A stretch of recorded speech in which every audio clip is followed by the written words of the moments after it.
Today we'll be doing another page out of Saucer Coloring magazine. We love the fresh styles of these dapper aliens. Every page gives you a chance to become a fashion designer. Today we'll work on this handsome alien standing near a window. It will give us a chance to work with highlights. I like to start with the background.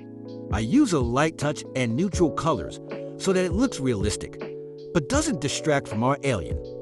The background is important because it gives our image some real depth.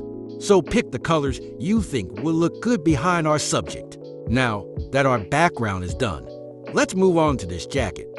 I'm using yellow for the highlights, light blue for the midtones, and purple for the shadow. As you can see, I switched to a pastel pencil. This lets me blend my colors easier, and it looks better on your screen.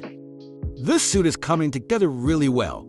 I'm simply following the different shades on the jacket to color in all the tones. As you can see, the yellow highlights really make the jacket pop. Our tie is going to be a combination of orange and red. The shirt will get light shade of yellow so it's not pure white. We'll go a little crazy and fill in the vest with 2 different shades of pink. You can choose any color you want. That's why we love this magazine. Now for the main event.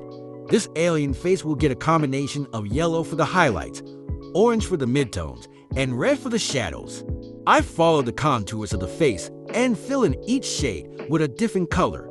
I use pastel pencils, but you can use any colored pencil you have around.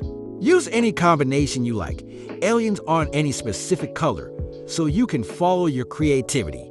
I love how these colors blend together and give this alien a realistic skin tone. And here is our finished masterpiece. What's your favorite part? Thank you for checking out our channel. Feel free to tell a friend if you'd like to help us grow. See you next time.